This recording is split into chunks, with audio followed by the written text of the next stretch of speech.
And as I say, I thank God for providing me with opportunities, with help, with wisdom, and also with the chance of being part of a community and being part of a country. As I keep telling people from Belize that they say, well, Guatemala, well, there's here a lot of things against, and about Guatemala, not against, about Guatemala.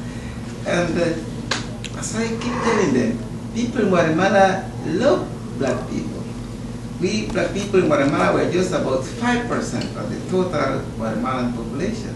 But in general, people feel happy to see a black person in Guatemala. Even if they don't know you, they say, hi, how you doing? Like that. And then I will encourage people from Belize to take advantage of many of the things from Guatemala. Like health-wise, we have our general hospitals in Guatemala that they don't charge no one.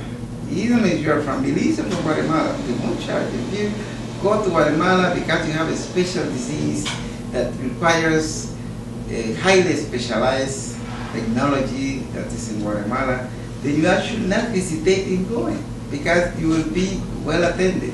We have paved the way for people from Belize and black people to go to our institutions. And as I said, they in general will feel happy to attend to the people from here. And I know that there is a lot of necessities here in Belize. I know that there are a lot of good intentions of the politicians. But the fact is that when you reach to the means, well, the means are not here. Because we in Belize can see that it's a lot smaller country than Guatemala. So it's not because I'm not speaking in this way in a bad way or in a pejorative way, but rather because I believe that when we have needs and we have opportunities to fulfill them with little effort, but with a lot of information. That is the problem, that there is a misinformation. For instance, people from Punta Gorda, that is our neighbors to Puerto Barrios and Livingston, we have been able to set several cases where people in the Belize side haven't had the chance to improve their condition. They lack certain things, they have some serious diseases. Just by traveling 40 minutes, you get to Puerto Barrios, and there you have open facilities where people can go and can be seen just like if they were from Guatemala. And they will say, look, I will not attend to you because you come from Belize. No, they will attend to you. They will give you their possibilities, they'll give you what they have, and then if they cannot solve your problem in Puerto Barrios, that is the regional area, that province, then they send you to Guatemala City. So no matter if you're from Belize or from Guatemala, you will get the same treatment. And why I'm insisting in these facts? Because many people in Belize, they don't know this. They believe that if they go to Guatemala, they're going to be harassed, they're going to have it hard. And I would say no. That there are a lot of, I would say, sympathy between the Guatemala people. I'm speaking not just the black Guatemala, I'm speaking the Guatemala people in general. And why this is true? Because the blacks in Guatemala, like myself, we have done so many good things for Guatemala that Guatemala people see to us like a person that deserves, that they have win a space in society and there needs to be help. So most Guatemalans, they will look at you like someone that they would like to help. And that's something that people believe do not know about. Or if they don't know, well, they learn now from me. Because at times you just don't know because you believe that this is in Guatemala. Some years ago, there was tension between Belize and Guatemala. Mm-hmm. But that tension was made by politicians, not by the common citizens from Belize, not the common citizens from Guatemala. No, they were made by politicians because they wanted to gain from their party certain positions, and so on. And this keep going back and forth. the politician from Belize and the politician from Guatemala. Both were responsible for that situation. But now we're fortunate to say that the politicians themselves had back up in their, have back in their position, and they're trying now to do more positive things.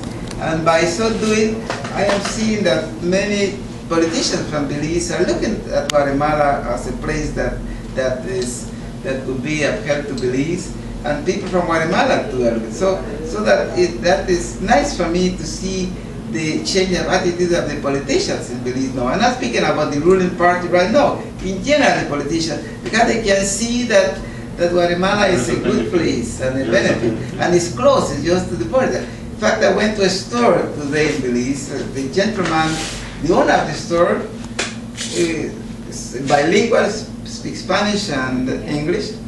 And then he was saying, look, I go to Guatemala and I buy most of the things that you see in my construction store come from Guatemala.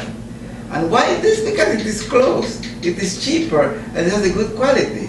So that is something that I would like to share with you all here and take advantage of this public opportunity to tell people from Belize that they should rely on their neighbors, and their neighbors are people from Guatemala. And if I am a success in Guatemala and I'm black, then that means that blacks in general have the same opportunity that I have. It's just that I was blessed by God, and God provided me with the wisdom, with the energy, and with the parents, and with the environment to succeed. So if I am now the president of all the neurologists in Guatemala, and then I am the chairman of the most important neurology department in Central America, and I'm black, and I'm just 5% of the population. What does this telling you? Telling you that the space is there, is open for everybody, not just for white and for black, but for those that are willing to pay the price it takes. And what is the price? Dedication, to be humble, to treat everybody, no matter white or black, the same, and to appreciate yourself. Because once you appreciate yourself, then you can share appreciation to other people. Mm-hmm. And this is a message that I would like to send to people in Belize, because I have the feeling that many of the people here in Belize, they don't think highly about themselves, nor about their country people, but they think highly about foreigners, about people that come from abroad that speak strange or has a strange accent. No, we need to feel proud of our people, of ourselves, first of ourselves. So I'm a proud person, but I behave humble, because that is the way I can achieve things. Because if I am proud, and I show that I'm proud, and I act like that, then I'm not going to get nothing. But if I am proud inside, but I show humbleness outside, then I'm going to go far. Because we got to be proud of ourselves. We got to say, we are smarter than the others, and we have the same opportunities as the others. But what we have got to do is to take advantage of those opportunities, and not speaking now that they discriminate against us, that we need to get together because we need to fight them. No, we need to get together because if we get together, we're stronger. But we need to use the strength in bettering our structure, in bettering our education, in bettering our self-esteem. I have two questions. Who were some of your role models while you were growing up? And why did you decide to choose medicine? You could have chosen any other fields you wanted, but why medicine, and who were some of your role models? Well, that's a very good question. And I would say one of my role models, people that inspired me when I was growing, when I was smart, was people from the community, or people that came from Jamaica. Most of them are from Belize, some of them the English-speaking people. Because I grew in a banana farm. It's a big city. That used to call it Bananera here in Isabel. So the United Fruit Company owned the places there, owned a piece of land in a foreign land. Because Guatemala is a country, and they used to own land there. So we grow there. And then our role models for people that were in the community are our parents. I mean, we used to see our parents like someone that was way ahead of us and highly regarded, and then was teaching us and was giving us and was supporting us. So to me, one of the persons that I feel was more influential in my life was my mother. Instead of course, we were able to read about the big history of people that did good things for the country. But in those days when we were growing and when we were developing and we were going to high school, you used to read the history, but you had, instead of history, you have the people there in the community that were in some way good people, and more so our family. So to me, one of my best, I would say, guidance was my mother and then my father. But I think my mother got the mother first because the mother is closer to you than your father. If I got to go out and got to get the money for you to eat, but mommy is close to you in those days. Mama was at home. Mama was taking care of the kids. So that she was very influential. And again, this just supports one of the main topics that I'm speaking about, and that is that the family structure. So who is the most important person for a human being? His mother, and then his father. Okay, and then why did you choose medicine? Well, I chose medicine because from when I was small, I said, well, I like medicine, and then why I chose neurology instead of something else. First, I had decided either for cardiology because my father used to suffer hypertension. So I said, I'm going to study to treat my father. But then I said, no, I would like neurology. And then I studied neurology. And then I went to Guatemala, of course, to study first medicine. So, but I knew that I wanted to be a doctor from I was 6, 7 years old. I knew I wanted to be a doctor. And then I just pursued the idea. Then the opportunities came there.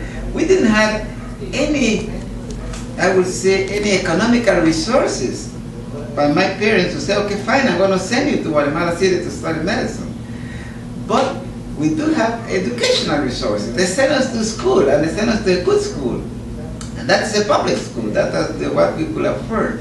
But in that school, then they help us to develop the stages that we were supposed to at that moment. That was the elementary school, then high school, and then the university. So once getting to university, one said, okay, fine, I want medicine, and then I want to study neurology.